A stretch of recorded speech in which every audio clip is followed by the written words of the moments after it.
Well, it was total shock, honestly, because, and I'm not kidding here. 7 days ago, I was actually with Christian at his. He invited a few journalists up to a charity event he holds, and we had an off record with him. No inclination anything like this was coming. Sunday evening, when we spoke to him after the race, very calm, very relaxed. I was actually sitting down with a morning coffee, about to watch some Wimbledon highlights from the tennis because I missed most of it yesterday.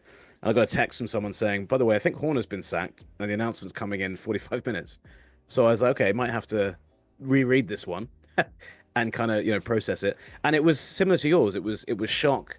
But the weird thing is, Nicole, and I think you'll understand what I mean. I both found it shocking and also thought it was painfully inevitable that it was going to happen. Yes. So it's one of those really weird ones where both of those things were true.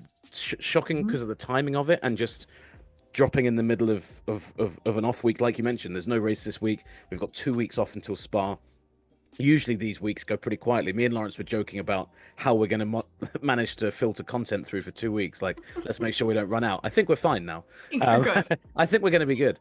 But then, yeah, obviously because we've been following this for 2 years, 3 years now, Yeah. it also felt like this was a bit of a ticking time bomb. So it's a weird one where the shock Yes. quickly was replaced by, oh, okay, this maybe didn't happen when I thought it would, but it's happened maybe quicker and more randomly than we maybe thought originally. I think my initial thought was about the same. It was, oh my God. But then it quickly became, well, maybe it's about time because it's not just about where Red Bull is right now. It's not just about Max Verstappen. It's not just about Yuki Tsunoda or Liam Lawson or the pipeline. There was also, the fallout from the sexual harassment situation and whether something happened there or should have happened there or not. It did in some ways feel inevitable, especially with Yeah. where the team is going now. So it's so much though. It's so much because it's It not is a just lot. I Horner. mean, as news stories go, this reminded me of the day we found out Lewis was joining Ferrari because it was so out of the Yes. blue, and there was so much of it to get your head around very quickly. So it felt like that, in that So sense. in terms of the Max Verstappen element of this, Mm. how much of the firing is because of related to in an effort to keep fill in any sort of Max Verstappen situation, but Yeah. how much of it is related to Max? I don't think it's 100% Max related, but I think that the significant percentage of it is about Max, if that makes sense. I think there's so many factors here in play, a lot of factors that probably on their own, if they just existed in a vacuum for Christian Horner, probably survivable, probably could just wait it out as he kind of has. You mentioned the sexual misconduct investigation. I mean, he just Yes. refused to resign from that, didn't get sacked. Obviously was cleared in it, but a lot of people thought he was just going to quit before that came out. Mhm. There's been a lot of things going on.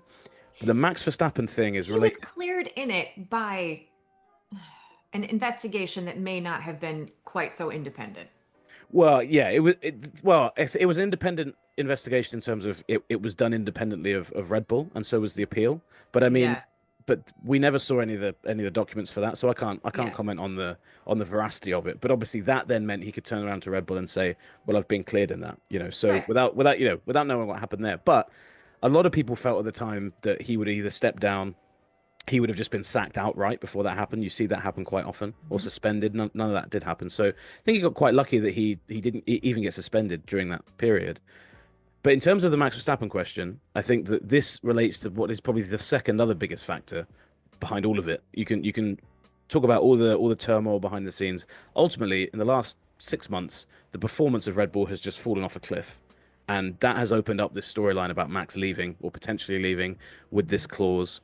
Jos Verstappen, it is well known, has no time for Christian Horner. The two guys do not get along very well. I don't think Max Verstappen really cares too much about any of this stuff other than can I win a championship in this car? Um, it became very clear that Jos Verstappen, Helmut Marko, some of the guys on the Austrian side of Red Bull felt that Christian Horner was too powerful in terms of the way he was able to run the team. His say became final. They didn't like that, but then that's been the case for a year or so. So I think that the reason I say the significant amount of the percentage is Max is the one thing that's changed over the past couple of months is there's been a real fear, a deepening fear, I would say, within Red Bull that Max Verstappen is either about to leave for 26 or the one I think is more likely is going to wait it out, see what things look like under the new rules, and then leave for 27. I don't think this guarantees anything in terms of him staying, but I think it makes a much easier pitch now. The people in his ear his dad and his agent Raymond Vermeulen, both known to kind of want Christian out of the picture. That's going to Mhm. quieten the noise on that side, and that's one big thing for Red Bull. All we've had for weeks and weeks has been, is Max leaving? Is Max leaving? Is Max leaving? And Christian going, I don't think ends that speculation, but I think it will definitely quieten the noise about it significantly, at least in the short term. If So you were to ask, yeah, so I was just like, do you? Because like, if you were to ask the question to your people inside the team, or well placed, let's just say well placed people, if you mm. were to ask them right now what their gut told them about what would happen, is Max going to stay or is he go? Like, which way do you think that they would lean? So this is a good question. So we were trying to get Eric Van Haren onto the pod very late. He's a Dutch journalist, very well connected to the Max Verstappen side of things. Works for the Telegraph. Really, really good guy as well. He couldn't come on, but I said, let me ask you one question for the show, if that's okay, and I'll relay the answer. Hmm. I said to him, do you think this makes it more or less likely that Max stays at Red Bull? And he replied, if I have to choose between those options, because I didn't give him don't know or not sure. He said, You didn't give him Steve, maybe. yeah, yeah, exactly. I would say more. So more likely Max stays at Red Bull. But then he added, but that's not sure and no guarantee. He said it certainly doesn't make it less likely he stays. So that's the interesting thing. You Right. know, Red Bull is playing with a situation there where there is really no surefire thing. I think Max Verstappen is already half out the door in terms of what I don't think that's for 26. I think that's for 27. You know, when he can basically pick the grid and see which car is Hmm. the best one. But this feels like a throw of the dice, a Hail Mary, whatever you want to call it, of Yes. if there's any chance we can keep this guy and this is how we do it, let's do it. I just Yeah. literally thought it feels like a desperation move. It Yeah. feels like a Hail Mary that, and a lot of that, I don't think it stems from it, but I don't think it was hurt by the conversation last weekend. There was always, in these sorts of situations, whether it's 100% true or not, where there is smoke, there is usually Yep. some fire. Sometimes it's a raging freaking wildfire. Sometimes it's just like the smoking embers. But where there is smoke, there is fire. And there was a lot of that Mercedes talk last weekend. So I can't Episodes. shake the Yeah. feeling that, look, this is a desperation move. This is a Hail Mary because if Red Bull loses Max Verstappen, what do they have? And the Yeah. genuine answer to that is probably nothing. Yeah, exactly. It's not a lot. And you're right, Nicole. There was a lot more talk over the past kind of fortnight about Yeah. the Mercedes thing. Fortnite. Well And done. Well and look done. at the yeah, and look at the two races that we had. You know, we had Mhm. Austria, the home race. All the Austrians were in town. You know, there was a lot of chatter. They were, you know, right there with Max. Then Silverstone. And I got the impression actually that Christian felt very, very comfortable where he was at last week. You know, he seemed I feel like he for a while now has felt that he has kind of overcome the worst of the threats, or had overcome the worst of the challenges to his position. Um, and quite tellingly, on the Thursday, sorry, on the Friday. So you saw that picture of Max surrounded by journalists on the Thursday. They were all asking the same thing: Are you going to Mhm. leave? Are you going to leave? Interestingly, a guy at the beginning of that press conference, who we at the time all thought had missed the memo, sat down and said, "You know why we're all here, Max? Obviously, big news today. What do you make of the reports that your team want Christian Horner to resign?" And everyone was like, What's he talking about?" That guy obviously knew something that a lot of people didn't, or at least was Right. referring to stuff that was simmering away. But by Friday, Christian was asked obviously about Max, and it's the first time we ever heard him even acknowledge the idea that that Max Verstappen could leave. So for people that didn't see the news story that we ran, or didn't read about it during the weekend, he effectively said, I'll paraphrase what he said, but he said the sport moves in cycles, and we as a team we have to open our minds to the idea that Max isn't going to be here forever. He might leave before 2028. And it was the first time he had ever said Hmm. that. But what he was getting at, I think, was this is a team led by me, and the drivers come, the drivers go. But I've built cycles of this team before. You know, I built it from 2005. We won championships in 2010. From the lows of 2014, we were back to winning championships in 21. Very much felt like he was saying, "Look, Max could leave one day. We got to get used to that." He didn't say it, but it felt like he was saying, "Look, there's a bigger thing at play." And obviously, that sentiment is right. People did think the sport works in cycles at Red Bull, but the cycle that they were thinking about was, we've Right. had a long cycle with Horner now. We don't want the one to end with Max. That's my take on it, anyway. I also think there's a way to look at this where there is a part of Christian Horner that could have maybe gotten comfortable, confident. He was given all the power in the world to build that team, run the team as he saw fit. He is arguably one of the most powerful men in Formula One. So he's got this cycle that he was in, and he went from Vettel to basically Max. And it's been this sort of reign of terror in a lot of ways for a lot of people. And there was always like when Vettel was gone and Max came in, even if Max didn't win the championships right away, there was the feeling that he was still the guy. He was still going to be, I mean, he came in as a 17-year-old, give it time, and look where we are Mm. now. Yeah. So there was always like, well, we've got the next guy. It's like when the one team, when when the San Francisco 49ers went from Joe Montana straight to Steve Young, or when the Green Bay Packers went from Brett Favre to Aaron Rodgers, there was the development pipeline. Mm. And that is sort of where they are right now, too, where before he could lean back on the future of the sport, as in, this guy is coming, don't worry about it. Right now for Red Bull, who do they have? Yeah. But Because you that put the very other, true. Yeah. you've put two guys in the car, the other car this year, and they're freaking nowhere. You Mm. destroyed one's confidence and put him just nowhere. And so like what Isaac Hadjar is your next guy. That Yeah. is not that is not me poo-pooing Hadjar at all because Hadjar has had for a rookie, he's had moments of Yeah. brilliance this year. No, that's fair. He's He, not ready yet. Nowhere near he's ready. Yeah. not ready yet. And Hadjar's probably like, wait, you want me to go in the second Red Bull car? No, thank you. I'll just stay here because Yeah. I know what you do to people. Yuki has been nowhere. And I think as much as holding on to Max has been one thing, as the idea of losing Max has become more and more solidified, then you from the corporate element, from the team leadership perspective, you start to look at who's next. And when the answer is, oh my God, we have nobody because we haven't developed the pipeline, because we've been so reliant on the fact that Max Verstappen is great, a generational talent, and so good. And we've been designing cars maybe a little too much around him. When we have been doing that for so long, and the answer is we have nobody next, you look at the guy who's made those decisions, and that decision is made by Yeah. Christian Horner. And that to me feels like that is why it's happening now. And it goes Yeah. back to the smoke, there's fire. It goes back to the idea that like Max may not be leaving next year, but the idea that he's leaving is pretty solid. Yeah. Yeah. 100%. And you're right about the pipeline. I mean, you look at last year when when we knew that Perez was possibly on the way out, and there was lots of talks about what are they going to do, who are they going to sign. Carlos Sainz was an option.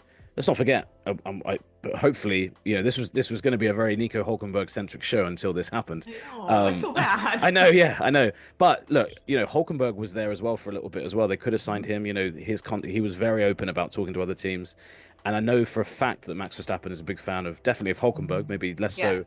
There's history with Sainz that we won't get into, but basically it was clear Max wanted a more competitive teammate. But he said as well at the same time, he said, but that isn't the be all and end all, because I've got one of those in Perez, to your point, and he still can't drive the car. So the car had to come first before the teammate. And yet at the same time, Red Bull and the backing themselves into a corner thing, it is crazy, because if Max Verstappen left right now, that car legitimately could be 8th, 9th, 10th in the championship if you started the season from scratch, because drivers just can't get it out of Q1 or Q2 sometimes. It looks that difficult to drive. So yeah, it's a wild situation, and I do think that Horner felt like he could kind of hold the gates back on this for a while. He thought, look, I just got to get through. It's a bit like, I guess it's a bit like, a gambler that gets deeper and deeper into debt. You're like, all I got to do is get to that next big payday. All I got to do Right. is get to the big payoff of Max winning another race, or us introducing a development piece that flings us back into contention. That hope against hope that you're going to get something.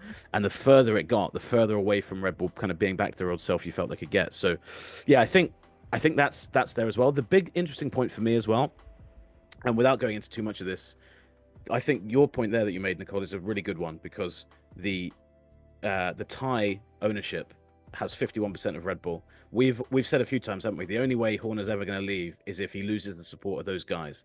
Clearly, he has done that now, and you wonder whether that is ultimately what they've looked at. They've looked at, right, we've got Christian Horner here, but look at the state of the team he's leaving us in at the moment. We have no pipeline, like you said. The car is in disarray. Max might leave the team. Let's not forget, we've lost Adrian Newey, Jonathan Wheatley, Rob Marshall, the guy who's designing McLaren's cars right now. He was Red Yep. Bull. Will Courtney, the head of strategy, is about to leave for McLaren. So looking at it right now, and they're saying this is a team that is literally is falling apart at the seams. And if you were honest with it, you would look at it and say, well, one of the common denominators here has to be the guy leading the team. So I think that all of those things together, you put them into one kind of big furnace, and it leads to this position where it's, obviously something has snapped over the past couple of days, but I think that this probably they looked at the British Grand Prix and they said, right, we've got this break in the season, we're halfway through the year, got Yes. 2 weeks off, let's just do it. If you knew you were doing it now, there's no point waiting till the end of the season or the summer break. Just do it now. Rip the band-aid off and start again. It feels like they've done that to a degree as well. But also, I mean, for such a great career to end so suddenly is also shocking. Christian Horner's had one of the great team principal careers, and Well, it ended with a press release on a Wednesday.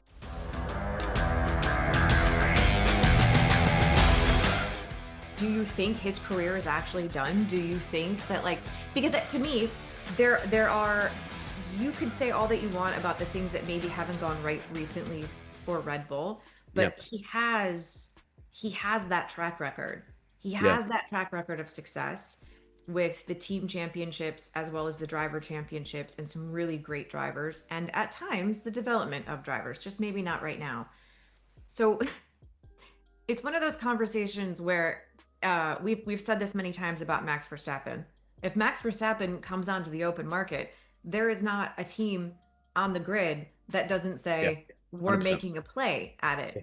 There are other teams out there right now who I feel could say the same thing about Christian Horner. So now that Horner is available, is there anyone out there that might look at it and be saying to themselves, this could help us? Like, is there an opportunity for Horner still out there, or do you think he really is done? Yeah, it's in terms of pedigree. There's few people. The thing is, when a Formula One job comes open, there's actually few people that have relevant experience in it. It's why when you go, sometimes you just have to start like Alpine did with Ollie Oakes, or they're doing now with Steve Nielsen. You have to kind of go new and start from scratch. So I think in terms of pedigree, he'll never struggle to be kind of in the frame for a job. I've got two reservations as to why I think at least his career as a team boss is probably done. One is I don't know if he has the appetite to do it anywhere other than Ferrari, and I'll explain that in a second. And even then, I'm Mhm. not sure he's got that. Number two, I think there's only a few jobs that would really appeal to him. I don't think he wants to join a smaller team that says, "Hey, come join us. We're Right. we're going to be terrible for 5 years, but then maybe we'll win a race in year six." He was one of the most powerful and influential people in F1 until this morning, and that's now kind of been pulled from under him. So I think he'd want to retain some of that leverage, some of that influence, some of that importance. But also, it's hard to see. You often see this when people leave that kind of job after so long. They don't just want to go back into doing, they've known only one way, and that is the way they've done it at Red Bull. And there's two, we've got a piece going live imminently that I've written about, what is next, why now, and what's next. And in the Yeah. what's next section for Horner, there's two relationships he has that I think will fuel a lot of the speculation we get from this. So I don't think Horner will be able to take a job for at least the rest of this year, just because he had a contract till the end of the decade. So obviously he's got a bit of gardening leave or whatever to see out. He's very close with two people. One is Flavio Briatore, who obviously is advisor at Alpine, basically running that show. Briatore's just hired Steve Nielsen to be the team principal of that team. I could see Horner maybe coming in there as a shareholder or a sporting direct, a CEO, a manager An of racing. overseer. Exactly, yeah. Somebody who is at the very, very top of the pyramid and comes in with, with a bit of clout, and someone who can kind of, ruffle feathers and shake cages again, in the way that he's used to with Red Bull. That's one option. And again, the job he would take there is not so clear.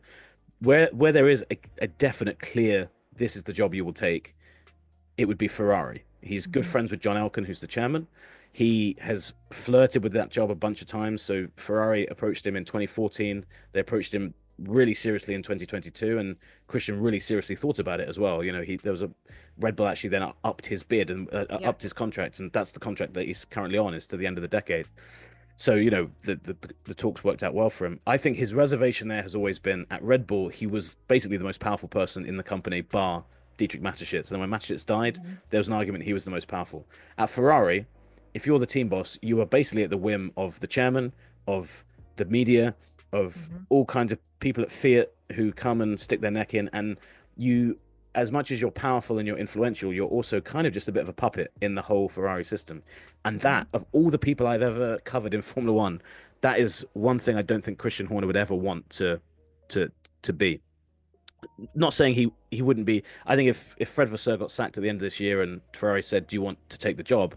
I think the idea of him beating Red Bull with a Ferrari would absolutely convince him to come in. But that's where I think his only real job is, other than Alpine, because I don't think Mercedes are ever going to go near him. I don't think, I mean, Zach Brown's definitely not hiring Christian Horner as Nope. team boss. Nope. So, in terms of your front running options, you might look at Aston Martin potentially. You know, if things don't work with Andy Cowell, whether he'd work with Adrian Yeah, Newey again, whether Newey would yeah, be that Adrian. Yep. enthusiastic, I don't know. You know, so it's, I think you're right. The pedigree is there, and ultimately that experience would win out eventually. But a lot of it's going to come down to whether he wants to work there and how he feels after a few months, you know, about, you know, where his head's at with this. Also, as well, I think just generally how much he wants to come back into it and kind of rub Red Bull's faces in it. You know, and maybe he'll go to Ferrari and try and sign Max Verstappen straight out the gate. Who knows? Can you imagine like if he did that just as a final kind of middle finger to them? But But in my brain that makes no sense because this whole idea is Red Bull is getting rid of Christian Horner to make sure that they keep Max Verstappen. So then he goes to Ferrari, Horner does, and in theory tries to sign Max Verstappen. And then like if Verstappen would go there, that yeah, makes no sense as to why Red Bull just did what they did. Because if he's got the clout to bring Max anywhere, then why aren't you keeping him? Because if you're afraid, because if Red Bull is afraid that they're going to lose Max, and they're like, "This is our desperation move. We're going to get rid of Christian Horner." It doesn't it doesn't add up to me that then Horner would be able to bring Max in at his next team. yeah, So one of the other interesting things that I was like thinking of when we were talking about this, in terms of the pipeline and who's gone through there, Max has built his career, his legacy, his whatever word you want to assign to it at Red Bull for being this amazing talent. And sometimes when you watch the onboards and you just see what he can do with a car, and it's sometimes it's mind blowing to me. Um, his skill compared to like others. And that's again, you're not poo pooing the other 19 out there. You're just looking at what Max is doing, and watching the others in the team struggle has actually made me appreciate Max's talent even more. Again, this is a guy who could probably drive a shoebox.